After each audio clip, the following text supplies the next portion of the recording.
kesini sama siapa? Kemarin ya, Oh, sama kembaran. ada kembaran. Oh, ada kembaran. Oke. Kalau boleh gitu kita boleh kenalan nggak? Boleh. Oke, ini dimulai dari Ananda dulu atau dari Ibu dulu? Boleh dari ibu. Dari Ibu dulu ya. Halo Ananda, perkenalkan Ibu Mifadila. Ananda bisa panggil Ibu dengan Ibu Umi. Sekarang boleh dari Ananda? Boleh ibu, perkenalkan nama saya Helma Putri, ibu biasa dipanggil Helma. Oke, Helma. Itu kembarannya siapa namanya? Helmi, Bu. Oh, Helma Helmi. Masya Allah, seumuran ya. Ibu. Oke, nah sebelumnya Ibu mau tanya, Helma udah pernah konseling sebelumnya? Sudah ibu. Oh, sudah pernah konseling. Menurut Helma, apa sih konseling itu? Nah, konseling itu sebuah pengentasan masalah gitu, yang mana nanti kita menceritakan masalah, nanti dibantu untuk mengentaskannya, untuk menyelesaikannya. Oke, bagus banget nih. Nah, jadi biar Ibu sempurnakan lagi, konseling itu Helma adalah sebuah proses pertemuan empat mata antara konselor dengan klien yang dimana nih Ibu berperan sebagai konselornya dan Helma berperan sebagai kliennya. Nah, di konseling ini kita akan membahas nih apa-apa aja yang sekiranya nih ganggu pikiran ataupun hati Helma belakangan ini. Jadi Helma tenang saja, di sisi konseling ini apapun yang Helma ceritakan itu tidak akan Ibu ceritakan kepada siapapun kecuali atas persetujuan Helma sendiri. Ada pertanyaan lagi Helma? Yang sudah ini gimana ini? Oke, nah gimana kalau kita mulai aja sisi konselingnya? Boleh ibu. Boleh Helma ceritakan apa yang sekiranya nih kayak mengganggu pikiran atau hati Helma belakangan ini? Nah, baik ibu. Sebenarnya beberapa hari ini sebenarnya saya rasakan ibu, saya sulit ibu manajemen waktu antara mengerjakan tugas dengan mengikuti organisasi, dan sekarang kan di saat-saat mau melaksanakan ujian akhir semester kan ibu. Nah, otomatis kan segala tugas itu kan banyak ya ibu. Nah, saya kesulitan ibu manajemen waktu itu. Oke, nah kalau boleh tahu Helma mengikut organisasi apa saja? Mungkin untuk mengikuti organisasi hanya beberapa juga kan Bu, di kampus juga kan Bu. Nah, itu sebenarnya organisasi ini diluangkan waktu pada waktu weekend, misalnya Sabtu atau Minggunya gitu. Tapi mungkin saya kesulitan untuk manajemen waktu ini di saat-saat saya mengerjakan tugas ini Bu, ada aja Ada kayak rapat mendadak gitu ya, benar-benar. jadi saat mau mengerjakan tugas itu ya udahlah, kalau mau dilanjutkan nantinya pasti rasanya ada malas gitu kan. Iya, udah mulai males ya harganya. Malas gitu kan. Oke. Selalu gitu. Oh, selalu gitu terus-terusan. Berarti Helma kayak ngerasa benar-benar kesulitan akhir-akhir ini ya? Iya, benar. Sebelumnya kalau boleh tahu Helma asalnya dari Saya berasal dari alam Anda. Nah, jadi gitu.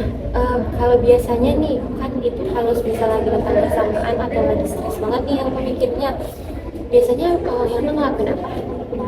Nah, biasanya ya Bu, karena seharian itu full, jadi saya mengambil waktu malam gitu. Malam itu karena kan saya punya saudara kembar kan ya. Nanti saudara kembar saya mengerjakan tugas, saya juga ada semangat gitu Bu, untuk mengerjakan tugas itu. Jadi sama-sama kerja gitu. Sama-sama kerja. Nah, biasanya kalau malam itu sampai jam berapa itu? Biasanya sampai jam 10 ibu. Sampai jam 10.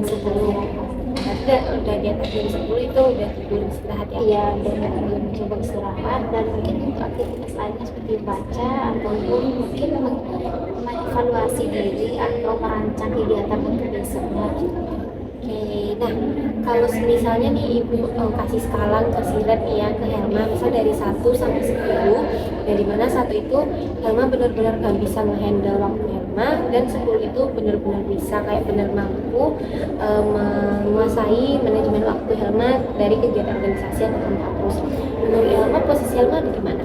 Kalau dilihat beberapa hari ini ya Bu, posisi saya bisa dikatakan di 5 ya. Oh, di 5 ya. Nah, kenapa Kak? Kenapa nggak 4? Karena kan kalau satu itu kan memang benar-benar sulit ya. Kalau 5 ini, kalau menurut saya tuh mungkin saya lihat lagi manajemen waktu saya sebelumnya gitu Bu. Kenapa saya bisa melakukan di malam hari, kenapa beberapa hari ini tidak bisa, mungkin karena saya terlalu sibuk gitu kan Bu. Jadi siang saat melakukan malam itu tubuh itu udah mulai capek gitu kan Bu, nggak semangat lagi, apalagi tugasnya menumpuk gitu kan Bu. Kalau biasanya nggak pernah menumpuk, tapi beberapa hari ini menumpuk semua ya. Oke, nah boleh ibu tahu nggak alasan Elma milih 5 itu apa? alasan saya memilih 5 sebenarnya dulu kan saya pernah nih di posisi nomor 10 kan Ibu. Nah saya ingin Ibu bisa kembali ke 10 itu Bu. Kenapa saya memilih 5? Karena di 5 ini menurut saya saat mengajarkan tugas itu mungkin di sana itu yang saya merasa kesulitan Bu, mungkin untuk manajemen waktu malamnya masih bisa lah gitu Bu. Tapi tidak secara penuhnya seperti angka 1. Oke, nah Helma mau lagi nggak kembali ke angka kayak 8, 9, atau 10 gitu? Mau banget. Mau banget ya. Nah, menurut Helma apa yang harus Helma lakukan atau Helma sadari untuk mencapai angka 10 tadi atau 8 tadi? Nah mungkin ini saat diberikan tugas sama dosen nanti mungkin di sela-sela waktu tersisa boleh dikerjakan satu persatu yang mudah dulu gitu sehingga malamnya nanti itu tidak terlalu memikirkan terlalu banyak tugas sehingga itu. Oke, bagus banget nih solusi dari Helma ya. Nah, yang ibu tambahkan, sebenarnya nih kan Helma asalnya dari mana tadi? Dari Alahan Panjang. Nah, ibu mau tanya,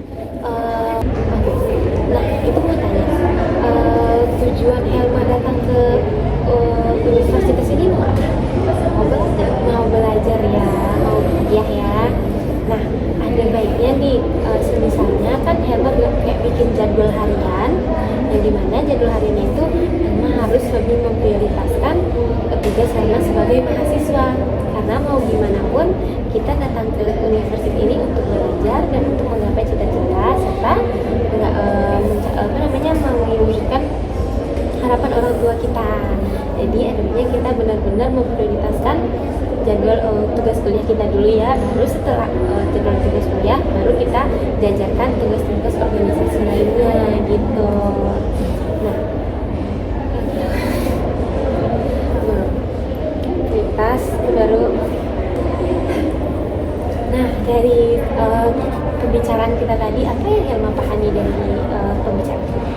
Nah dari awal kita melakukan sesi seperti ini tadi Bu, yang saya pahami saya harus bisa Bu manajemen waktu dengan baik, yaitu dengan seperti yang Ibu katakan tadi, membuat jadwal yang mana itu lebih memprioritaskan tugas, karena ya saya kesini kan tujuannya untuk belajar kan Ibu. Nah mungkin diprioritaskan dulu yang belajar yang kuliah dulu daripada yang diikuti organisasi tadi. Benar. Nah, ada bonusnya kan Helma kan ikut organisasi, tapi Helma juga harus nunjukin nih dedikasi dan tanggung jawab Helma di organisasi itu tanpa mengabaikan satu sama lain nih. Kira-kira nih Helma mau melakukan ataupun menjadwalkan kegiatan Helma kapan? Saya ingin mencobanya besok Ibu. Kebetulan juga besok ada kegiatan kampus juga, dan satu sisi ada juga nih tugas-tugas kuliah Ibu. Jadi besok. Oh, besok ya. Oke, duitnya dipercepat ya. Karena kalau misalnya dilama-lamain nanti malah kayak makin males jadinya, malah ujungnya nggak ada jadwalnya lagi kan. Oke, nah baik, jadi Helma sebenarnya untuk mencapai angka 10 tadi itu tuh nggak ada yang instan, jadi pelan-pelan aja ya. Misalnya kan Helma di angka 5 tadi, bisa aja kayak minggu depan Helma coba ke angka 6, angka 7 sampai ke angka 10. Yang penting intinya tuh berkomitmen ya. Oke, nah ada yang mau disampaikan lagi nggak? Sejauh ini tidak. Sejauh ini nggak ada ya.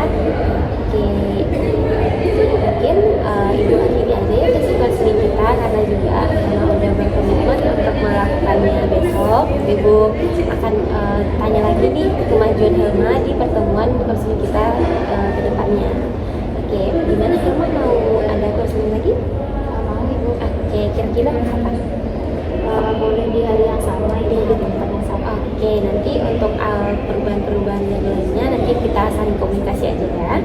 Oke, terima kasih ya Mas atas kegiatannya, atas partisipasinya, dan juga terima kasih banyak atas keterbukaan dan saling membagi solusi